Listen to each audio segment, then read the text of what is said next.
हे नमस्कार दोस्तों, कैसे आप लोग। वर्तमान महावीर खुला विश्वविद्यालय कोटा तो QHD का कल आपका पेपर होने वाला है। सामान्य हिंदी का प्राचीन एवं मध्यकालीन काव्य का, जो आपका 17 नंबर का होगा और अवधि मिलेगी वो 3 घंटे की मिलेगी। प्रश्न पत्र आपका बस 3 खंड के अंदर आएगा। ठीक है, खंड अ के अंदर आपको लघुतरात्मक प्रश्न करने होंगे। ठीक है, सॉरी, खंड अ के अंदर अति लघुतरात्मक, ब के अंदर लघुतरात्मक एवं खंड स के अंदर निम्नदात्मक प्रश्न करने होंगे। आज के इस पेपर के अंदर मैं आपको VMOU के प्रश्न बैंक से एक मेरे को प्रश्न पत्र मिला है, जिसके अंदर इम्पोर्टेंट क्वेश्चन दिए गए हैं जो आपके परीक्षा में आने के चांसेस 99% हैं। तो इसके अंदर मैं आपको संपूर्ण प्रश्न बताऊंगा और अगले वीडियो के अंदर मैं आपको पूरा किताब, पूरी बुक्स का सिर्फ आज 12 घंटे के अंदर अंदर पूरा पाठ का पूरा सारांश बता दूंगा, जो कि आपके इस HD02 के अंदर टोटल है वो 17 पार्ट है और 5 खंड है। तो 5 खंडों का 5-5 मिनट के लमसम आसपास कुछ वीडियो बनाऊंगा। 5 वीडियो देख लेना, आपका बेटा पार है। मैं आपको बता दूं, कल आपका पेपर हुआ था HI02 का। जिसने मेरे HI02 के सारे वीडियो देखे, कितने 7 से 8 वीडियो, उसने कल दोस्तों 70 में से 66 नंबर प्राप्त किए। मैंने देखा कल वाला पेपर, 66 नंबर मेरे द्वारा बताए गए सवाल में से आया था। चलो बात करते हैं आज के फर्स्ट क्वेश्चन की तरफ। पहला क्वेश्चन है, कबीर की भक्ति पर किस प्रभाव दृष्टिगत होता है, कि कबीर की भक्ति पर किस का प्रभाव दृष्टिगत होता है।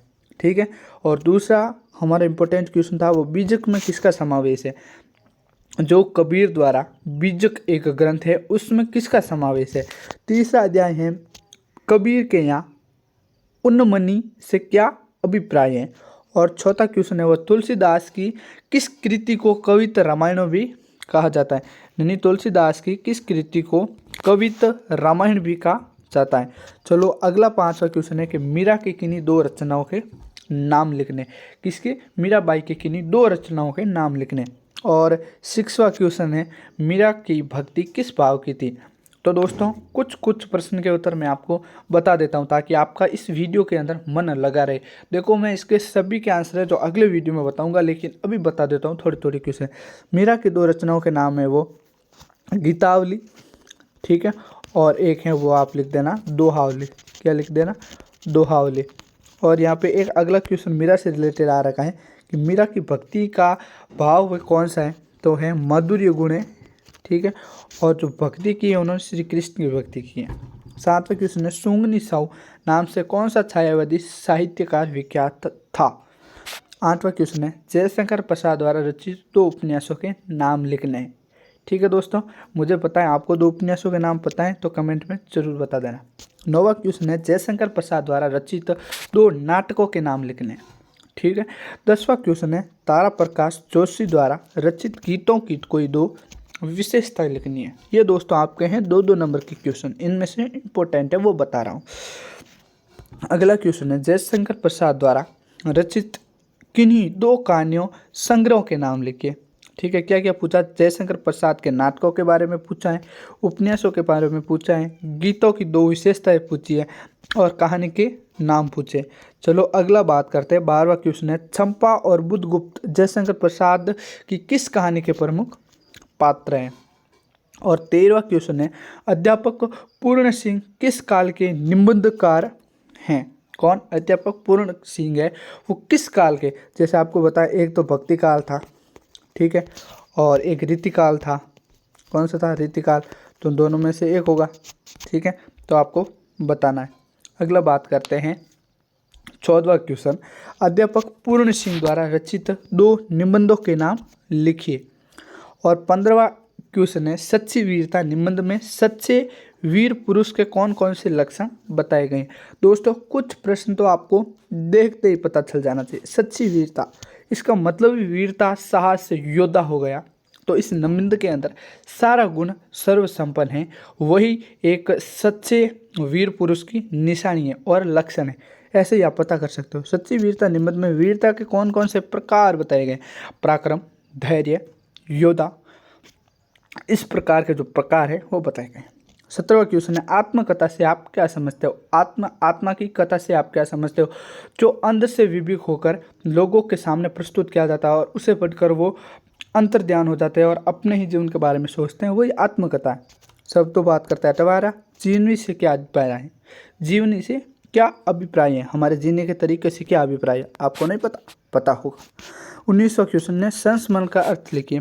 इसका संस्मरण का अर्थ लिखिए।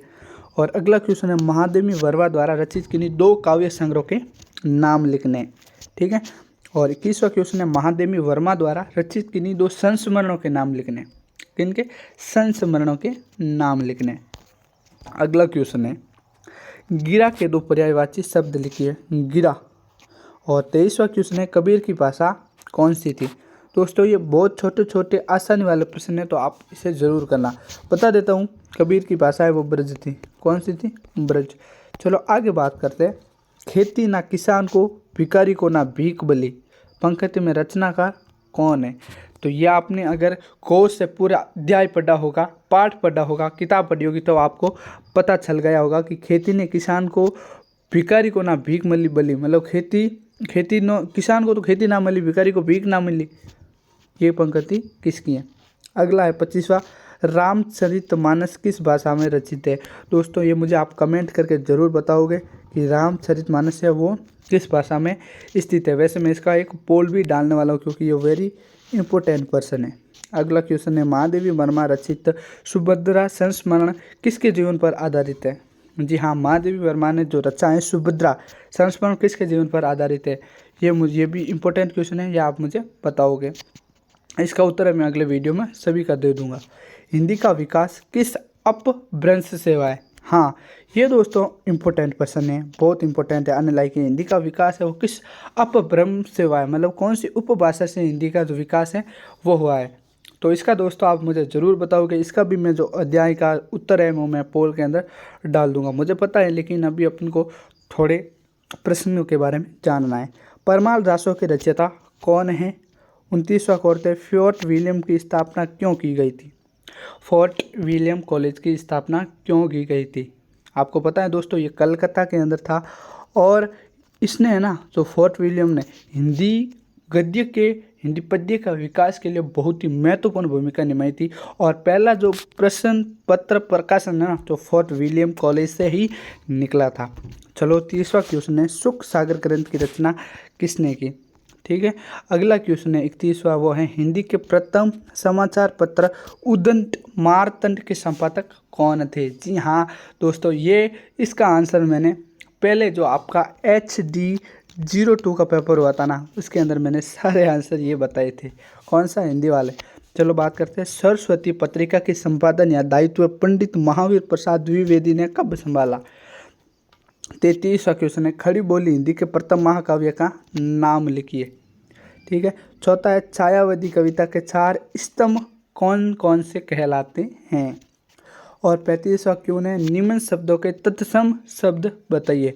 आम का और चांद का तत्सम शब्द बताना है। 36वां क्वेश्चन है देशज शब्द किसे कहते हैं। देश और पीछे ज लगाए शब्द किसे कहते हैं। 37वां क्वेश्चन है हिंदी भाषा में सामान्यतः उपयोग किए जाने वाले 2 अरबी 2 फारसी शब्द लिखिए। किसके अंदर? हिंदी भाषा में। तो आपको बता दूं, एक तो मिनोट्री और एक ट्राइब। ये 2 शब्द हैं जो हिंदी भाषा के अंदर अंग्रेजी शब्द के हैं। किसके? अंग्रेजी शब्द के। इसका हिंदी अनुवाद लिखना है। किसका? सॉरी, माइनॉरिटी और ट्राइब। किसका हिंदी अनुवाद लिखना है? माइनॉरिटी और ट्राइब के हिंदी अर्थ लिखना है।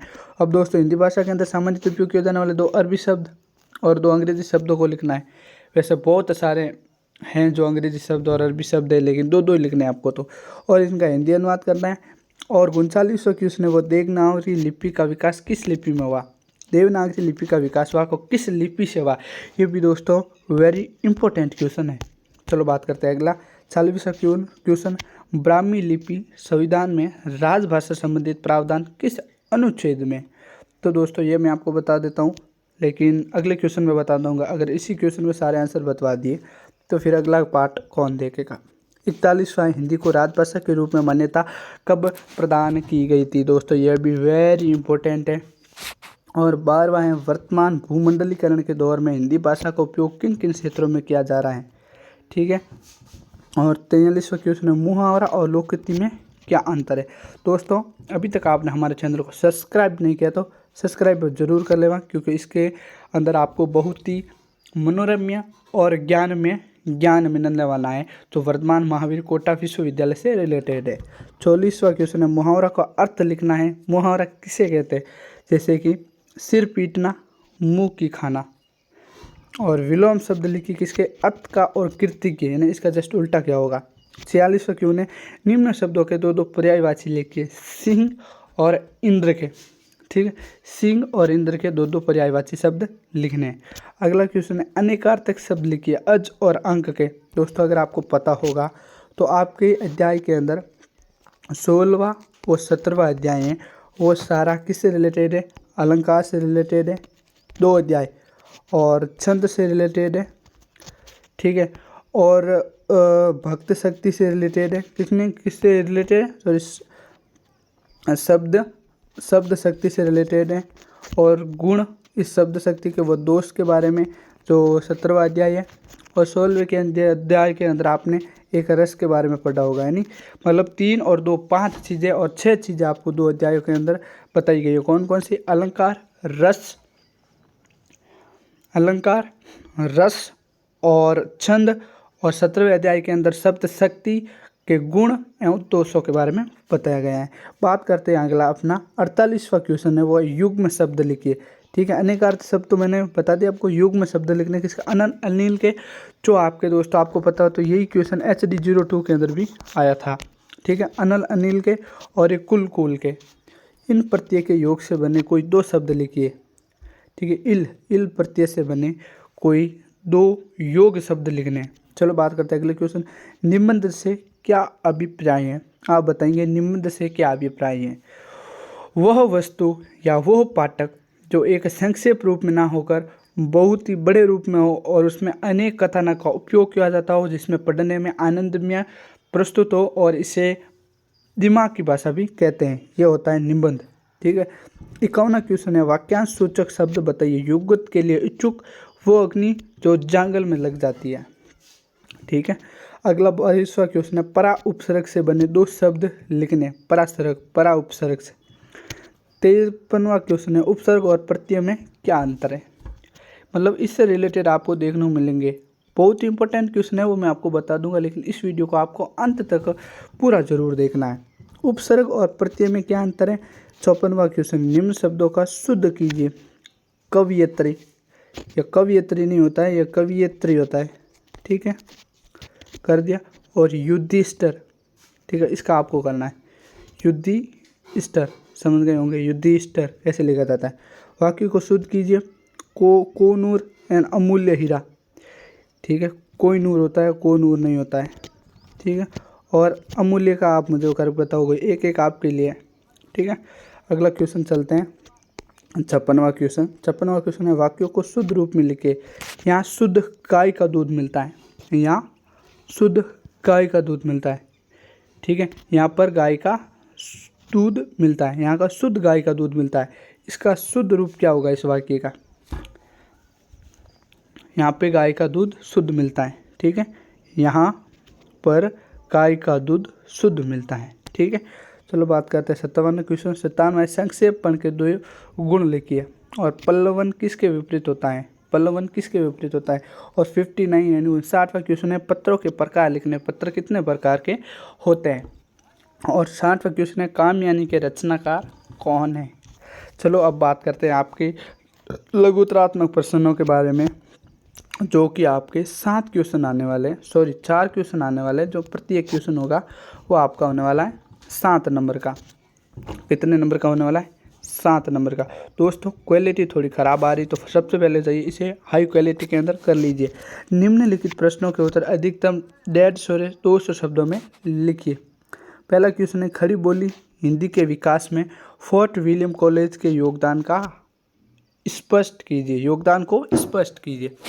सेकेंड क्वेश्चन है, हिंदी भाषा के परिष्कार में महावीर प्रसाद द्विवेदी की भूमिका बतानी है। तीसरा क्वेश्चन है, तत्सम और तत्सम शब्दों का उदाहरण सहित अंतर बताइए। और चौथा क्वेश्चन है, लिपि के स्वरूप और विकास पर टिप्पणी लिखिए। और 5वां क्वेश्चन है, देवनागरी लिपि की विशेषताएं लिखिए। तो अगला क्वेश्चन है, मानकीकरण से क्या अभिप्राय है? किसके कारण से? मानकीकरण से क्या अभिप्राय है, स्पष्ट कीजिए। सातवां क्वेश्चन है, भूमंडलीकरण के दौर में हिंदी भाषा की नई चुनौतियों का विवेचन कीजिए। ठीक है। आठवां क्वेश्चन है, भक्ति काल की राम भक्ति शाखा में तुलसीदास का क्या महत्व था? आपको पता है रामायण का जो हिंदी में अनुवाद किया था वो तुलसीदास जी ने ही किया था। सबसे बड़ी मुख्य महत्व तो यही रहा है। और वर्तमान दौर में व्यवसाय और मीडिया के क्षेत्र में हिंदी की भूमिका बतलाइए। आपको पता है हिंदी को राजभाषा घोषित कर दी गई है और मीडिया के क्षेत्र में या किसी अन्य जो राष्ट्र संबंधित कार्य होता है वो हिंदी भाषा के अंदर होता है और जो अधिकारी कर्मचारी होते हैं वो अपने कार्य को हिंदी या इंग्लिश दोनों क्षेत्र में कार्य करने की अनुमति उनको है। चलो बात करते हैं दसवां है, वर्तमान समय में विज्ञापनों के क्षेत्र में हिंदी की क्या भूमिका है, स्पष्ट कीजिए। जो विज्ञापन देते हैं लोग, जो आप शायद अभी मेरे वीडियो देख रहे हो तो भी बीच में विज्ञापन आ सकता है या किसी और वीडियो को देखते हो उसके बीच विज्ञापन आता है तो वो अपने हिंदी के अंदर ही आता है, तो उनकी क्या भूमिका है उनको स्पष्ट करना है। अगला बात करते हैं 11वां क्वेश्चन। आपका 11वां क्वेश्चन है, विज्ञान के क्षेत्र में हिंदी का महत्व बताइए। जी हाँ, जो विज्ञान के क्षेत्र में, साइंस के क्षेत्र में जो हिंदी का है वो क्या महत्व है। अभी आपको बताएं, आपको बहुत सारी शुभकामनाएं। कल चंद्रयान 3 है जो सफलतापूर्वक चांद पर लैंड हो गया था। उस टाइम जो खबरों के अंदर जो इसरो के द्वारा जो विशेष न्यूज़ दी जा रही थी और पीएम द्वारा जो विशेष न्यूज़ दी जा रही थी वो किस भाषा में थी? हिंदी भाषा के अंदर। और हमें एकदम स्पष्ट रूप से समझ आ रहा था कि वो क्या बोल रहे हैं और कहाँ कितने मीटर ऊंचाई पे है और कब लैंड हुआ था। तो आपको पता होना चाहिए 6:03 के आसपास वो लैंड हो गया था। चलो बात करते हैं अगला क्वेश्चन है, वर्तमान दौर में व्यवसाय और मीडिया के क्षेत्र में हिंदी की भूमिका बतलाइए। चलो मीडिया तो हमने बात कर ली और जो व्यापार है उसके अंदर भी हिंदी ही चलती है और उनकी मातृ लैंग्वेज जहाँ आप कर रहे हो। और वर्तमान समय में विज्ञापनों के क्षेत्र में हिंदी की भूमिका क्या है वो मैंने आपको बता दी। विज्ञान के क्षेत्र में हिंदी की महत्व भी बता दी। सूचना प्रौद्योगिकी के इस युग में पत्र लेखन के महत्व को स्पष्ट कीजिए। यानी सूचना प्रौद्योगिकी, आज तो सोशल मीडिया का ज़माना है, फटाक से सूचना चली जाती है, लेकिन इस युग में पत्र लेखन की क्या महत्वता है वो आपको पता नहीं है। आपको पता हो तो आज भी विद्यालयों के अंदर या किसी भी कहीं भी पत्र लिखते हैं तो वो परिस्थिति आती है। ठीक है, पत्र लिखा जाता है। निबंध का अर्थ और परिभाषा बताते हुए निबंध की भाषा शैली पर प्रकाश डालिए। इंपॉर्टेंट क्वेश्चन है। 14वां क्वेश्चन, निबंध के प्रकारों की विवेचना कीजिए। निबंध कितने प्रकार के होते हैं उनके प्रकारों की विवेचना कीजिए। 15वां क्वेश्चन है, हिंदी भाषा के आदिकाल पर टिप्पणी लिखिए। कौन से काल पर लिखना है? आदिकाल पर टिप्पणी लिखना है। अगला क्वेश्चन है, 19वीं सदी में पूर्व खड़ी बोली हिंदी का विकास यात्रा पर प्रकाश डालना है। 17वां क्वेश्चन है, हिंदी गद्य के विकास में भारत तेंदु युग का योगदान कीजिए। ठीक है। अगला क्वेश्चन है, हिंदी के विकास में भक्ति आंदोलन की भूमिका विवेचन कीजिए। यानी हिंदी का विकास हुआ तो भक्ति आंदोलन की क्या प्रमुख भूमिका थी उसके बारे में बताइए। चलो बात करते हैं अगले क्वेश्चन की तरफ। अगला क्वेश्चन है, हिंदी भाषा में विदेशी भाषाओं की स्थिति पर एक लेख लिखिए। हिंदी भाषाएं विदेशी भाषाओं का क्या क्या उपयोग रहा उस पर एक आपको लेख लिखना है। अनुकरणात्मक और संकर शब्दों को स्पष्ट कीजिए। अनुकरणात्मक और संकर शब्द हैं उनको स्पष्ट करना है। 21वां देवनागरी लिपि के दोष और त्रुटियों की विवेचना कीजिए। यानी देवनागरी लिपि की कौन कौन से दोष हैं और उनमें कौन कौन सी गलतियां हैं उनकी विवेचना करनी है। 22वां क्वेश्चन है, भाषा में शब्दों के महत्व पर टिप्पणी लिखिए। भाषा में शब्दों के महत्व पर टिप्पणी लिखिए। बिना शब्द के भाषा नहीं बन सकती, उसके बारे में आपको टिप्पणी लिखनी है। राजभाषा के रूप में हिंदी का स्वरूप स्पष्ट कीजिए। मतलब हिंदी को ही राजभाषा क्यों स्वीकार किया गया था, इसका स्वरूप क्या है, इनको आपको स्पष्ट करना है। 24वां क्वेश्चन है, संविधान के राजभाषा संबंधित प्रावधानों की विवेचना कीजिए। अगला क्वेश्चन है दोस्तों हमारा 25वां, राजस्थान संबंधित समितियों पर प्रकाश डालिए। ठीक है। और 26वां क्वेश्चन है, फिल्मों में हिंदी भाषा के प्रयोग पर एक टिप्पणी लिखिए। आपको पता हो तो हिंदी की प्रथम फिल्म कब बनी, वो कौन सी थी, ये मुझे आप अभी कमेंट करके बताओ। जब तक मैं इस वीडियो को पॉज कर रहा हूँ अभी कमेंट करके बताओ। 10 सेकंड है आपके पास। 1 2 3 4 5 6 7 8 9 10। आई होप आपने कर दिया होगा। 27वां क्वेश्चन है, विदेशों में हिंदी भाषा का प्रयोग पर टिप्पणी लिखिए। विदेशों के अंदर हिंदी भाषा का प्रयोग होता है या नहीं होता, इस पर टिप्पणी लिखिए दोस्तों, ये इंपॉर्टेंट है प्रश्न। परीक्षा से ही नहीं लेकिन अपने जीवन से रिलेटेड भी ये प्रश्न इंपॉर्टेंट है भाई वास्तव। विदेशों से हिंदी भाषा पर टिप्पणी लिखनी है। 28वां विश्व हिंदी सम्मेलन की संक्षिप्त रूपरेखा बताइए। जब विश्व हिंदी सम्मेलन हुआ उसका संक्षिप्त रूपरेखा बताइए। संचार माध्यम में हिंदी भाषा के महत्व पर प्रकाश डालिए। और 30वां क्वेश्चन है सप्रसंग व्याख्या वाला। आप वेट कर रहे थे सप्रसंग व्याख्या कब आएगी, ये लो आ गई सप्रसंग व्याख्या। चलो फर्स्ट है सप्रसंग व्याख्या, वह है दुल्हनी गाँव मंगलाचार। वाह भाई, ये तो पहले ही पता चल रहा है किसी न किसी महान कवि की है। ठीक है। हम घरी आए राजा राम भरतार, तन रत करी में मन रति करी, पच तत्व बराती, राम देव मोरे पहुने आए में, चौबन पद्माती, शरीर सरोवर बेदी करूँ, ब्रह्मदेव उपचार, रामदेव संगी भांवरी लेहूँ, धनी धनी बाग हमार, सूर 33 कोतिक आए, मुनिवर शेष 88, कहे कबीर हम ब्याई चले, पुरुष एक अविनाशी। इससे आपको साफ पता चलता है कि ये गद्यांश है वो कबीर काव्य से लिया गया है। तो इसका सप्रसंग तो आपको वैसे ही पता चलेगा। ये प्रस्तुत प्रसंग हमारे पाठ्य पुस्तक अध्याय, ये मैं आपको सप्रसंग बता रहा हूँ, प्राचीन और मध्यकालीन काव्य भद्य भाग 1 से प्रस्तुत कबीर काव्य से लिया गया है। इसके अंदर कबीर श्री राम के गुणगानों का विशेष चिंतन करते हैं और उसके बारे में बताते हैं। आगे लिखनी है व्याख्या।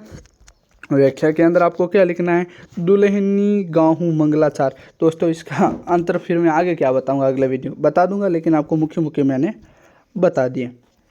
चलो अगला क्वेश्चन है, कबीर की भक्ति भावना को स्पष्ट कीजिए। तो कबीर की भक्ति और भावनाएं उसको स्पष्ट कीजिए। 32वां क्वेश्चन है, कबीर की दार्शनिक विचार पर प्रकाश डालिए। 23वां क्वेश्चन है, तुलसी के काव्य में समन्वय की विराट श्रेष्ठता स्पष्ट कीजिए। और 34वां क्वेश्चन है, तुलसीदास की काव्य भाषा पर प्रकाश डालिए। चलो अगला क्वेश्चन है, सगुण नहीं अवगुण नहीं, नहीं कुछ वेदा। इस पंक्ति के आधार पर तुलसीदास की भक्ति भावना को स्पष्ट करना है आपको। और 35वां क्वेश्चन वही आ गया इससे प्रसंग व्याख्या। चलो व्याख्या पढ़ते फिर पता चलते हैं ये किसकी व्याख्या है। ठीक है। भज चरण मन कमल अविनाशी, जेताई दिसे धरनी गगन बीच, ते तो सब उठी जासी, इस देही का गर्व ना करना माटी में मिल जासी, तो संसार चार की बाजी, सांझ पड़िया उड़ जासी, कहो भयो है भगवा पहरिया, घर ताज भवे छियासी, कोई जागे जुगत नहीं जानी, उल्टी जन्म फिर आसी, करज करो अबला कर जोरे, श्याम तुम्हारी दासी, मीरा के प्रभु गिरधर नागर, काटो जन्म की फांसी। अब इससे पता चल रहा है कि ये प्रस्तुत पद्यांश हमारी पाठ्य पुस्तक प्राचीन एवं मध्यकालीन काव्य से लिए गए हैं और पाठ मीरा का काव्य से उत्तीर्णित हैं। इसके अंदर भगवान कवित्री माता श्री मीरा ने भगवान श्री कृष्ण के बारे में वर्णन किया है। फिर व्याख्या लिख देनी और इसकी व्याख्या कर देनी है। चलो आगे बात करते हैं, मीरा के प्रेम का क्रमशः भक्ति के रूप में रूपांतर हुआ। इस कथन के आधार पर मीरा के प्रेम और भक्ति को समझिए। मीरा का प्रेम भी कृष्ण और भक्ति भी कृष्ण, और इनका थोड़ा वर्णन दे देना। इनका विवाह इनका जब 1498 में कुड़की गांव में पाली में हुआ था, इसके बारे में थोड़ा दे देना। इनके पिता का नाम रतन सिंह था। इनका विवाह है जो भोजराज के साथ हुआ था, जो एक युद्ध के अंदर मारे गए थे, और मीरा की अनुपस्थिति में उनका दाह संस्कार हो गया और मीरा को उनके साथ सत्य करने का प्रयास किया गया, लेकिन मीरा तैयार नहीं हुई और फिर मीरा माता ने स्वर्ण पर त्याग नहीं दिया और भगवान श्री कृष्ण को अपना पति मान लिया। ठीक है। चलो अगले क्वेश्चन की बात करते हैं। 27वां क्वेश्चन है, मीरा की अभिव्यंजना शैली को स्पष्ट कीजिए। 38वां क्वेश्चन है, जयशंकर प्रसाद के कृतित्व पर प्रकाश डालिए। 39वां क्वेश्चन कौन सा है, जयशंकर प्रसाद रचनाओं में अभिव्यक्त राष्ट्रीयता पर प्रकाश डालिए। और 40वां क्वेश्चन एक और आ गया जिसकी सब प्रसंग व्याख्या करनी है। ठीक है। अरुण ये मधुमेह देश है हमारा, जहाँ पहुँच अनजान सतीज को मिलता एक सहारा, सरस ताम्ररस गर्भ विवाह पर नाच रही तरु, सिखा मनोर चिटका जीवन हरियाली पर मंगल कुमकुम सारा। दोस्तों यही कविता आपको पता हो तो हमने 10th क्लास के अंदर भी पढ़ी थी और 12th के क्लास के अंदर भी पढ़ी थी। ये अरुण ये मधुमेह देश हमारा, ये जयशंकर प्रसाद जी द्वारा रचित कविता है। मैं आपको पढ़ के ही आपको जिसको पता चल रहा होगा। ठीक है। और इसकी सब प्रसंग व्याख्या करने में कोई दिक्कत नहीं है। ठीक है, आराम से आप कर लोगे। अरुण ये मधुमेह देश में सबसे पहले सब प्रसंग लिखना। प्रस्तुत वही कॉमन लाइन प्रस्तुत पद्यांश है हमारी पाठ्य पुस्तक प्राचीन एवं मध्यकालीन कवि जयशंकर प्रसाद द्वारा रचित प्रमुख कविता अरुण यमतु में देश हमारा से लिया गया है और इसके प्रमुख पात्रिका कौन है? जहाँ अनजान सिटीज़ को, मतलब जो बाहर से लोग आते हैं उनको भी ये हमारा भारत देश है वो सहारा देता है।